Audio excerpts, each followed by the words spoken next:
Cash out, pay out. Di ba pareho lang yun? Oo nga, magpapadala nga ako. Masyadong apurado mo. Sige na. Apunta pa ako sa tindahan.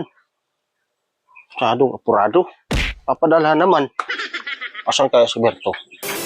Kasama ko mag-igib ng tubig. Hoy, Berto! Tara, punta tayo sa tindahan. Ano yung gagawin natin doon sa tindahan? Bibili ako ng tubig. At magpapadala rin ako. Di ba may bibilhin ka? Tara.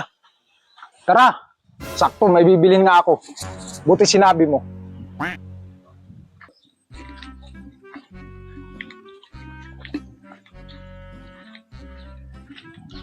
Berto, ayusin mo naman yung shirt mo. Kita na yung brief mo eh. Kaya. Pakayalamin ka talaga eh.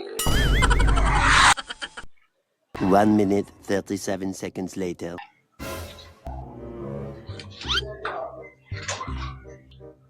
Ay, Berto, ano kang sabihin magkuha ng pira sa Gcash? Payout? Ano yung Facebook? Payout? Sa Facebook lang na payout. Gcash, cash out. Ano lang yan, pag magpapadala ka, cash out. Pag kukuha kang padala, cash in. Parang pumasok ka lang sa pintuan. Pag lumabas ka, out. Pag pumasok ka, in. Cash out, payout. Di ba pareho lang yun?